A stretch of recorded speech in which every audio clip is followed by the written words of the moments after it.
विद्युत सेवामा नयाँ सुधार कि पुरानै समस्या?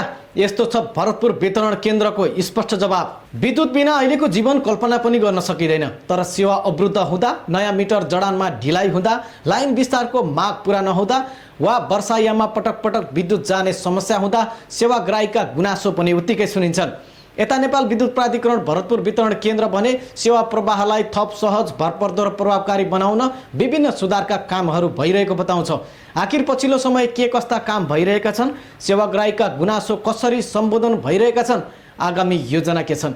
यिनै विषयमा केन्द्रित रहेर हामीले नेपाल विद्युत प्राधिकरण भरतपुर वितरण केन्द्रका प्रशासन प्रमुख नन्दराम विष्टसँग छोटो कुराकानी गरेका छौँ।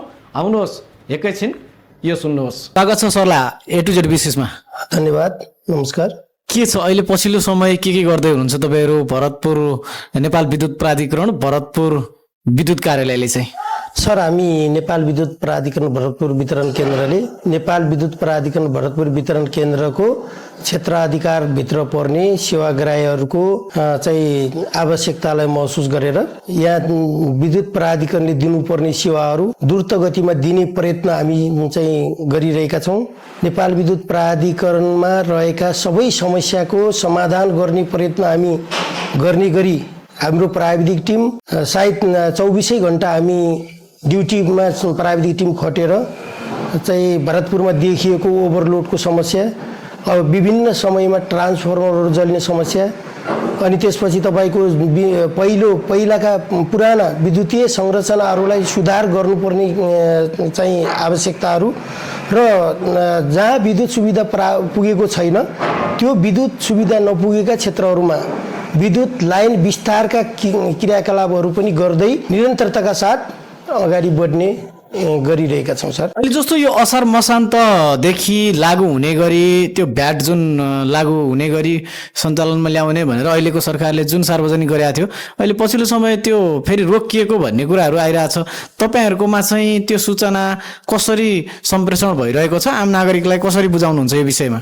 यस्तो छ सर, त्यो चाहिँ हामीले चाहिँ नेपाल सरकार अर्थ मन्त्रालयको बजेट वक्तव्यद्वारा चाहिँ विद्युतमा केही चाहिँ ग्राहस्थ वर्ग र अन्य वर्गमा चाहिँ एउटा राज्यले कर लगाउनुपर्छ भन्ने खालको चाहिँ मन्तव्य निकालिसकेपछि त्यो अनुरूप चाहिँ नेपाल विद्युत प्राधिकरण र ऊर्जा मन्त्रालयको निर्देशन अनुसार एउटा सफ्टवेयर बन्यो। त्यो सफ्टवेयर बनिसकेपछि त्यसलाई चाहिँ बनाउन केही समय लाग्यो, 4-5 दिन लाग्यो। 4-5 दिन प्र्याक्टिस गर्नुभयो। गरिसक्दै गर्दाखेरि पनि धेरै डाटाहरू इरर हुने कुरा, डाटाहरू नदेखिने कुरा, ग्राहकको रिडिङमा अलिकति समस्या देखिने कुराहरू धेरै भइसकेपछि पूर्ण फेरि नेपाल विद्युत प्राधिकरणले एउटा चाहिँ सूचना निकालेर यो जुन भ्याट सिस्टम राज्यले लगाएको भ्याटलाई तत्काल यो साउन महिनामा नलगाउने गरिकन सफ्टवेयर चेन्ज गर्न खोज्यो। केही समय चाहिँ चेन्ज पनि भयो। फेरि पूर्ण त्यो चाहिँ सफ्टवेयरमा फेरि त्यो हाम्रो भरतपुरको केसमा भने अधिराज्यभरि के छ त्यो थाहा भएन। हाम्रो भरतपुरमा के भयो भने एक दिन पहिला चाहिँ 1-2 दिन हान्दाखेरि भ्याट हट्या जस्तो देखियो 11 गते 12 गतेकोमा। फेरि फेरि त्यो भ्याट अहिले सिस्टममा देखाइरहेछ। अब फेरि अर्को राज्यले के पनि भन्ने सुन्नमा आएको छ भने तपाईँको जुन अहिले भ्याट तिर्छ ग्राहकले त्यो भ्याटलाई यो साउन महिनामा लागेन भने त्यो तिर्या छ भने त्यसलाई चाहिँ एडजस्ट गरेर अर्को महिनाको बिलिङमा घटाउने एडजस्टमेन्ट गर्ने भन्ने खालको सूचना चाहिँ आएको छ। पछिल्लो समय ग्राहक महानुभावहरूको गुनासो, सेवाग्राहीहरूको गुनासो कस्तो पनि आइरहेको छ भने खास गरी विद्युत प्राधिकरणमा विद्युत प्रयोग गरे बापत त्यो तिर्नुपर्ने शुल्क। हजुर सर, तपाईहरुले विद्युत रिडरलाई पठाउनुहुन्छ हजुर ग्राहकको घरमा, अनि अब त्यो ग्राहकले त्यो बिल पुगेको हप्तादेखि 15 दिन भित्रमा हजुर महसुल नतिरेदेखि एक्स्ट्रा फाइन भनेर लगाउने गर्नु भएको छ हैन? के हुन्छ त्यसमा सिस्टम? यो सरले भनेको कुरा एक्ज्याक्ट के हो भने नेपाल विद्युत प्राधिकरणको सफ्टवेयरमा सेटिङ भएर चाहिँ पहिलो हप्तामा रिडिङ डेट ग्राहकले बुझ्ने कुरा के हो भने रिडिङ डेट ग्राहकको बिजुलीको बिलमा बीचको अङ्क रिडिङ डेट हुन्छ। अब कहिलेकाहीँ समस्याका बावजुद त्यो चाहिँ रिडर गर्ने रिडरहरू बिरामी पर्यो, भने त्यो डेटमा पुगेन भने त्योभन्दा पछिको डेटमा गएर पनि रिडिङ गरिराखेको हुन्छ। हामीले के गरे सर्कुलेसन गरेका छौँ भने रिडिङ फाँटका रिडिङ गर्ने करिब हाम्रो चाहिँ त्यहाँ 34 जना रिडर साथीहरू हुनुहुन्छ कर्मचारीहरू, उहाँहरूलाई हामीले तपाईँहरूले सबै ग्राहकको घरमा गएर जुन रेबिट पाउँछ 2% छुट पाउँछ ग्राहकले, त्यो छुट पाउने समयभित्र रिडिङ चाहिँ अनिवार्य गर्नु होला भनेर हामीले सर्कुलेसन गरेका हुन्छौँ। तपाईँहरूले त्यो हिसाबले सर्कुलेसन गर्नु भएको छ। हजुर। तर सेवाग्राहीहरूले भोगेको अनुभव चाहिँ हजुर त्यो सर्कुलेसन गरे अनुसारले कर्मचारी परिचालित छैनन्, समयमा कर्मचारीहरू सेवाग्राहीको घरमा पुगेको अवस्था छैन र पछि आएको त्यो बिलको आधारमा जाँदाखेरि हामीले एक्स्ट्रा फाइन तिर्नु परिरहेछ भन्ने खालका गुनासोहरू आइरहेछ कि होइन? त्यो यस्तो हो सर, त्यो चाहिँ सम्भवतः 1-2 ठाउँ त्यस्तो कहिलेकाहीँ कुनै महिनामा त्यस्तो परेको होला कुनै ग्राहक महानुभावहरूलाई, होइन, हाम्रो सेवाग्राहीलाई त्यो परेको हो, त्यस्तो रहेछ भने त्यसमा हामी क्षमा चाहन्छौँ। किनभने हामीले नै निर्देशन गरेका छौँ हाम्रो रिडर कर्मचारीहरूलाई, तपाईँहरू गर्नुहोस्। अब त्यो यस्तो छ भने ग्राहक वर्गहरूलाई मेरो अनुरोध के छ भने कमसेकम हामीलाई जानकारी गराउनु होला। रिडिङ गर्ने टाइममा जुन रिबेट पाउने 2% छुट पाउने टाइम हुन्छ 7 दिनको पिरियड, त्यो 7 दिनको पिरियडभित्र ग्राहकको रिडिङ भएन भने ग्राहकहरूले हामीलाई सिधै चाहिँ उजुरी गर्न पाउनुहुन्छ, कम्प्लेन गर्न पाउनुहुन्छ। हामीले ग्राहकलाई के अरे रिडरलाई हामीले त्यति बेलै तुरुन्तै इन्फर्मेसन दिन्छौँ, त्यो पनि गर्छौँ। र अर्को कुरा के रहन्छ भने ग्राहकले पनि बुझ्नुपर्ने कुरा के हुन्छ भने अनलाइन सिस्टममा रोकिनुहुन्छ साथीहरू, धेरै ग्राहकहरू। अनलाइनको समस्या के हुन्छ भने हामीसँग अथोरिटी नभएकोले अनलाइन केन्द्रले चलाउने केन्द्रको सफ्टवेयर हो, त्यसले गर्दाखेरि अनलाइन कुरिएर बस्नुहुन्छ ग्राहकहरू। अनि अनलाइन कुरिएर बस्दै गर्दाखेरि लास्टमा जाँदाखेरि अनलाइनमा देखाइरहन्न, त्यो इरर देखाइरहन्छ बिलिङ सिस्टममा। अनि नदेखाइसकेपछि उहाँहरू लास्टमा आउनुहुन्छ, अनि तपाईँको किन अनलाइन देखाएन, अनलाइनमा सधैँ तिर्थ्यौँ भन्ने खालको गुनासो पनि देखिन्छ।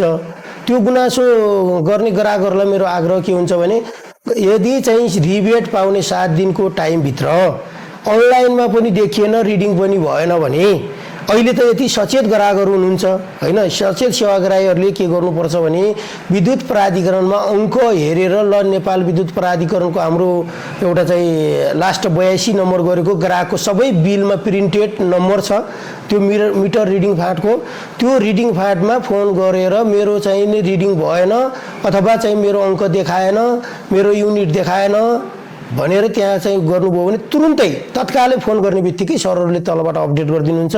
अनि त्यसपछि त्यसको समाधान पनि अलि सजिलो तरिकाले हुनसक्छ। भनेपछि तपाईँको कुरा सुन्दै गर्दा सेवाग्राहीले भोलिका दिनमा रिडर समयमा नपुगेको अवस्थामा फाइन तिर्नुपर्ने अवस्था भयो भने तपाईँहरूलाई सिधै सम्पर्क गर्न सक्छन्? सम्पर्क गर्न सक्छ, ग्राहकले सम्पर्क गर्न सक्छ। तर कति बेला सम्पर्क गर्नुपर्छ भने ग्राहकले पनि जुन रिबेट पाउने हो, जुन चाहिँ तपाईँको फाइन नलाग्ने डेट हो, त्यो डेटलाई चाहिँ अलिकति केयर गरिदिनुपर्छ। ग्राहकहरूलाई कहिले कस्तो हुन्छ भने मान्नुहोस् तपाईँको 5 गतेको रिडिङ थियो, अब 5 गतेबाट 5, 6, 7, 8 गर्दै गन्यो भने 5 गतेदेखि 5 गतेलाई 1 दिन गनेर 7 दिनसम्म चाहिँ ग्राहकहरूले सकेसम्म चाहिँ सूचना दिनुभयो भने उहाँहरूको रिबेट पाउने जुन अधिकार छ त्यो पनि प्राप्त हुन्छ। अर्को कुरा तपाईँको 15 दिन भन्ने छ, 15 दिनसम्म जति बिल उठ्छ त्यति तिर्नुपर्ने। त्यो 7 दिनपछि छुट चाहिँ गयो, जो 2% छुट गयो, त्योभन्दा पछिको 15 दिन त्यो त्यही सहितको 15 दिनको टाइमसम्म ग्राहकलाई जुन बिल उठ्छ त्यही तिर्नु गराएको छ सिस्टममा, सफ्टवेयर नै त्यसरी बनेको छ। अब चाहिँ 1 दिन ढिला गर्नुभयो ल, राति अब 7 दिनको राति 12 बजेसम्म ग्राहकले चाहिँ बिल तिर्न सक्नुहुन्छ, अनलाइनबाट पनि सक्नुभयो। 7 दिनको राति 12 बजेर 1 मिनट जाँदाखेरि हाम्रो सफ्टवेयरले अटोमेटिक त्यो चाहिँ डिस्काउन्ट जो पाउने 2% छुट पाउने रिबेट पाउने हुन्छ त्यो अटोमेटिक हटाउँछ। त्यसपछि तपाईँको 15 दिनको दिन पनि त्यस्तो हुन्छ, 15 दिनसम्म ग्राहकले चाहिँ तपाईँको जुन बिलिङ अनुसारको तिर्नुहुन्छ त्यो 15 दिनको दिन राति 12 बजेपछि त्यो अटोमेटिक सिस्टमले तपाईँको त्यो जरिवानाको स्टाइल सुरु गरिदिन्छ। तपाईँको 5% जरिवाना भनेर 25 गतेसम्म त्यो 5%को जरिवाना हान्छ। 25औँ दिनदेखि तपाईँको चाहिँ लाग्छ 39औँ दिनसम्म 10%, 40औँ दिन काट्यो भने अटोमेटिक 25% त्यो सफ्टवेयर नै त्यस्तै बनाएको छ सर, त्यही अनुसार बिलिङ भइदिन्छ। त्यसले गर्दाखेरि हाम्रा भरतपुर वितरण केन्द्र अन्तर्गतका सम्पूर्ण सेवाग्राही ग्राहक महानुभावहरूलाई मेरो आग्रह के हो भने राज्यले दिएको जुन चाहिँ छुट छ 2% छुट पाउने समयमा यहाँहरू सबैले छुट पाउने गरी पैसा तिर्दिनु भयो अनि त्यसपछि त्यो छुट पाउनुभयो भने कस्तो हुँदो रहेछ भने सर त्यो गन्दाखेरि 2% हुन्छ याज होल रूपमा 1 वर्षको चाहिँ हामीले ब्याजको पनि गऱ्यौँ भने त्यो याज होल रूपमा 27% हुन आउँदो रहेछ टोटल बिलिङको 1 वर्षमा 27% सम्म त्यो चाहिँ डिस्काउन्ट सिस्टम बन्दो रहेछ त्यो पर्सेन्टेजको हिसाबले भने सर तर त्यो छ ग्राहक वर्गहरूले त्यो बुझिदिनुहुन्न 2 रुपियाँ जरिवाना लाग्ने त हो 10 रुपियाँ जरिवाना लाग्ने हो भन्नुहुन्छ तर त्यो चाहिँ राम्रो होइन हामीलाई त के हो भने ग्राहक कसैले पनि जरिवाना भन्ने चिज नै नतिरोस् के 1 रुपियाँ पनि जरिवाना नलागोस् ग्राहकलाई हाम्रो सेवाग्राहीहरूले टाइममा पैसा तिर्ने टाइममा सेवा लिने टाइममा चाहिँ नि सबै सुविधा ग्रहण गरेर टाइममा सूचना पनि दिनु पर्यो हामीलाई कतिपय कुराहरुमा हामीले सुधार्नु पर्ने कार्यालयले सोच्नु पर्ने हेर्न पर्ने तपाईहरुले सेवाग्राहीबाट चाहिँ हरेक कुरा टाइममै अपेक्षा गर्नुहुन्छ हजुर सर त्यो फेरि टाइममै अपेक्षा गर्नुको कारण सेवाग्राहीको भलाइका लागि पनि होला हो हैन तपाईहरुको आफ्नो व्यक्तिगत अथवा संस्थागत फाइदाको लागि भन्दा पनि ग्राहकको फाइदाको लागि पनि होला एकदम तर सेवा सुविधा दिने कुरामा चाहिँ जस्तो अहिले पछिल्लो समय म आफैले पनि भोगिरहेको विषय जस्तो यो धर्मचोकदेखि रंगको क्षेत्र जेम्स पार्क शान्ति चोक हुँदै विशाल चोकतिर जाने क्षेत्र यो क्षेत्रतिर बेलुकामा बढी लाइन जाने समस्याहरू देखिरहेछ हजुर खास गरी यो क्षेत्रमा मात्र यस्तो खालको हो या चितवनका अधिकांश तपाईहरुको कार्य क्षेत्रभित्र अन्य बस्तीहरुमा पनि यो खालको समस्या भइरहेछ त्यो पनि जानकारी गराइदिनु प्लस त्यो लंगु क्षेत्रमा आउने समस्या पूर्ण रूपमा कहिलेदेखि समाधान होला ल यो यस्तो छ सर तपाईको म सर्टकटमा के भने भरतपुर वितरण केन्द्रको क्षेत्राधिकार छ त्यहाँ चाहिँ अहिले जनसंख्याको अत्याधिक चाप बढिसकेपछि र गर्मीको अत्याधिक गर्मीलाई पनि नागरिकहरूले थेक्न नसक्ने अवस्था भइसकेपछि प्रत्येक घरहरुमा एसी जडानदेखि लगेर चाहिँ जो विद्युत खपतको चाहिँ त्यो नम्सहरु हुन्छ त्यो भन्दा बढी खपत चाहिँ हाम्रो चितवनको भरतपुरका चाहिँ सेवाग्राहीहरूलाई आवश्यकता पर्ने भयो आवश्यकता हुँदै गर्दाखेरि भयो त के भन्नुहुन्छ भने संरचना छ पुरानो ढाँचाको अनि पुरानो ढाँचाको संरचना छ त्यो त ग्रेडिङ गरेर त्यसलाई चाहिँ सुधार गरिएन भने अब जति पावर भयो पनि त्यहाँ धेरै कुराहरू क्षति भइरहेछ सर ट्रान्सफर्मर धेरै ठाउँमा भरतपुरको धेरै ठाउँमा ट्रान्सफर्मर जलिरहेछ ओभरलोडका कारणले अनि त्यसपछि तपाईको तारहरू जलिराखेको छ त्यो ओभरलोडको कारणले अब कहिलेकाहीँ चाहिँ ओभरलोड भइदिन्छ कहिलेकाहीँ चाहिँ लोड चाहिँ ब्यालेन्समा नभइसकेपछि फेरि त्यो हाफ लाइन भन्छ नि लोड ब्यालेन्स भएन अब ट्रान्सफर्मरको क्षमता अनि त्यसपछि जो फिडरबाट त्यो लाइन सप्लाई हुनुपर्ने जति हो त्यो सप्लाई नभएको अवस्था कति बेला चाहिँ अब कुनै चाहिँ अर्को त्यो एउटा त त्यो भयो संरचनाको कुरा भयो अनि ट्रान्सफर्मरको अवस्था है त्यसपछि तपाईको अनि त्यो सँगसँगै चाहिँ हामीसँग प्राविधिक रूपमा काम गर्ने कर्मचारीको पनि अभाव छ हामीले केन्द्रमा पनि हाम्रो चाहिँ तालुक निकायहरूलाई पनि जानकारी गराछौँ हामीले माग गरिरहेछौँ कमसेकम हामीलाई शिफ्टमा बस्ने कर्मचारीको व्यवस्था स्थापन गरिदिनुस् भन्ने छ कर्मचारी तपाईको एउटा चाहिँ नाइटको ड्युटीमा बस्ने कर्मचारी 3 जना 4 जना मात्रै हुन्छ त्यति बेला कस्तो समस्या आइदिन्छ कति बेला हावाहुरीका कारणले अथवा लाइन सिस्टमको कारणले अनि अथवा चाहिँ तपाईको ट्रान्सफर्मर जल्ने कारण यावत धेरै कारणले गर्दा अब 2 जना 4 जना प्राविधिक हुन्छ त्यो राति अब कुन ठाउँ जाने है सबै ठाउँ एकैचोटी समस्या आइदिन्छ अब हजुरहरूले हेर्नुहुन्छ हाम्रो चाहिँ भरतपुर वितरण केन्द्र भन्ने फेसबुक छ त्यसमा अलि ठुल्ठुला कामहरू भइरहेछन् कहाँ के समस्या छ प्रायः सो अहिले अपडेटहरू हामीले गराइराखेका छौँ हामीले एउटा अपडेट गर्ने गरी एउटा चाहिँ सूचना केन्द्र बनाएर आफूले आफ्नो तर्फ हामीले सूचना केन्द्रको रूपमा सबै ठाउँमा भएका सूचनाहरू सङ्कलन गरेर ब्रिफिङको लागि पठाउने प्रयत्न गरिरहेछौँ अर्को त्यो कुरा त भयो सर अर्को त्यसका साथसाथै अर्को पनि के भइरहेछ भने यो चाहिँ जब हजुरहरूले थाहा पाइराख्नु भएको छ देखिराख्नु भएको छ अन्डरग्राउन्ड प्रोजेक्ट छ हाम्रो यसले पनि एउटा चाहिँ दीर्घकालीन रूपमा लाइनलाई सुधार गरेर सेवालाई चाहिँ अलिकति व्यवस्थित बनाउने प्रयत्नका साथ उहाँहरूले पनि काम गर्नुपर्ने स्थिति हुन्छ।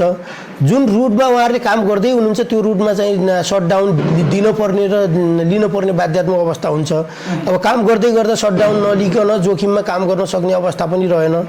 अर्को कुरा त्यो प्रोजेक्ट पनि सँगसँगै जोडिया हुनाले कति बेला त्यसले पनि अलिकति चाहिँ लाइनमा कोही बेला चाहिँ अलिकति चाहिँ सटडाउन लिनुपर्ने भएर लाइनमा अलिकति समस्या त्यो कारणले पनि देखिन्छ। अब बर्सातको समय छ सर, अहिले हाउहुरी छ, कति बेला चाहिँ नि त्यो हाम्रो यो हरिया रुखहरू पलाएर त्यो जुन हाँगाहरूले हाम्रो एक ठाउँमा त्यो तारहरू जो हाई टेन्सन लाइनहरूमा तारहरूमा उसले रुखको हाँगाले छुने बित्तिकै त्यहाँ पनि लाइन फल्ट गरिदिन्छ।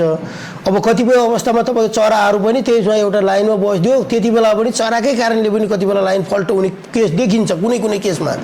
अनि त्यस्तो त्यो मात्रै नभएर सिस्टमको कारण पनि छ सर। हामीलाई जो सिस्टम माथिबाट आउने हो त्यो सिस्टम फेलका कारणले ग्राहकहरूको लाइन झप्पी जान्छ। अनि त्यो सिस्टम अपडेट हुनलाई फेरि कस्तो रहेछ भन्नुहुन्छ भने सिस्टम गयो केन्द्रबाट सिस्टम गयो भने झपक्कै एकैचोटि जान्छ। त्यो चाहिँ अपलोड हुनलाई कम्तीमा पनि आधा घन्टादेखि 45 मिनटसम्मको टाइम लिँदो रहेछ। कति बेला त त्यति मात्रै नभएर 1 घन्टाभन्दा बेसिक टाइम पनि लिइदिन्छ सर। त्यो कुरा चाहिँ हामीसँग जोडिएको कुरा रहेन, त्यो सिस्टमको कुरा रह्यो जो चाहिँ प्रसारण लाइनबाट लाइन सप्लाई हुने कुरा। अब अहिलेको यो डिजिटल जमानाले कम्प्युटरबाटै चाहिँ सिस्टम काट्ने, सिस्टम हटाउने, सिस्टम चाहिँ जोडिने सबै व्यवस्था हुन्छ। त्यसले गर्दाखेरि कति बेला त्यो समस्या पनि छ।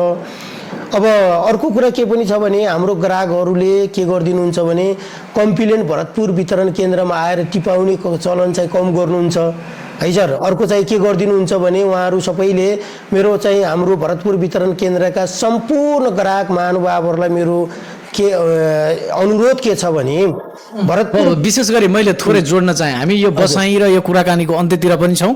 विशेष गरी नेपाल विद्युत प्राधिकरण यो भरतपुर वितरण केन्द्रको प्रमुख प्रशासक भएको नाताले पनि मैले थोरै जोड्न चाहे। जस्तो अहिलेको भरतपुर वितरण केन्द्रले गरेको काम कार्य हजुर सर र सेवाग्राहीले खेल्नुपर्ने भूमिका र दायित्व हजुर सर, सँगसँगै लङ्कुवासी र चितवनवासी हजुर सर लाई लक्षित गरेर के सन्देश, के आग्रह गर्न चाहनुहुन्छ, के अनुरोध गर्न चाहनुहुन्छ? अब म सम्पूर्ण भरतपुर क्षेत्रमा भरतपुर वितरण केन्द्रका सम्पूर्ण ग्राहक वर्गहरूमा मेरो अनुरोध के छ भने तपाईको जो हाम्रो प्राधिकरणले काम नगरेर भरतपुर वितरण केन्द्रले पटक पटक लाइन काटेर हजुरहरूलाई दुःख दिने नियत कहीँ पनि कसैले राख्दैन, राख्न पनि हुँदैन, राखेको पनि छैन। र समस्याका कारणले कति बेला चाहिँ लाइन फल्ट भयो, फल्टै पत्ता लागेन भने हजुरहरू सबै ग्राहक वर्गहरूले धैर्यताका साथ चाहिँ अलिकति धैर्य गरिदिनु होला। किनभने सूचना टाइममा दिइदिनु होला। सूचना दिँदाखेरि चाहिँ यहाँ हामीलाई नदिएर भरतपुर वितरण केन्द्रमा सूचना नदिएर कतिपय अवस्थामा चाहिँ सूचनाहरू माथि केन्द्रमा जान्छ, ऊर्जा मन्त्रालयमा जान्छ, हेलो सरकारमा जान्छ। अनि त्यो कुरालाई चाहिँ सकेसम्म यहाँहरूका जति गुनासा समस्या छन् त्यो समस्याका लागि भरतपुर वितरण केन्द्र सधैँ तत्पर छ। सक्ने जति चाहिँ मेहनत र यहाँ चाहिँ जो प्रविधि स्रोत साधन मेन पावरले भ्याएसम्मको काम गर्नको लागि भरतपुर वितरण केन्द्र तत्पर छ। यसमा कुनै पनि हाम्रो मैले देखेअनुसार, मैले अनुमान गरेअनुसार र देखेअनुसार कर्मचारीहरूको अलिकति अभावले गर्दाखेरि सिफ्ट अनुसार कर्मचारी नपुगेको कारणले तपाईँहरूलाई सेवा दिनखेरि अलिकति कहिलेकाहीँ ढिला भयो होला।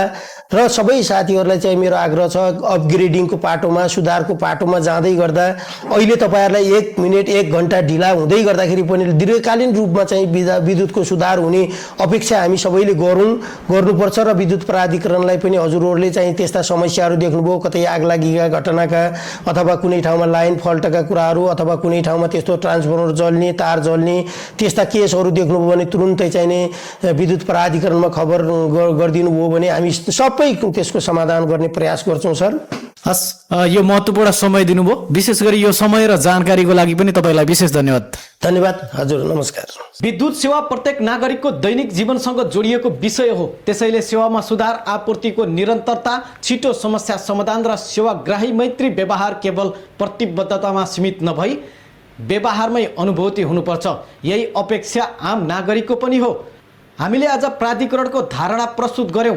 अब यो सेवा वास्तवमै कति प्रभावकारी छ भन्ने कुरा मूल्याङ्कन गर्ने अधिकार भने सेवाग्राही अर्थात् तपाईहरुसँग नै छ।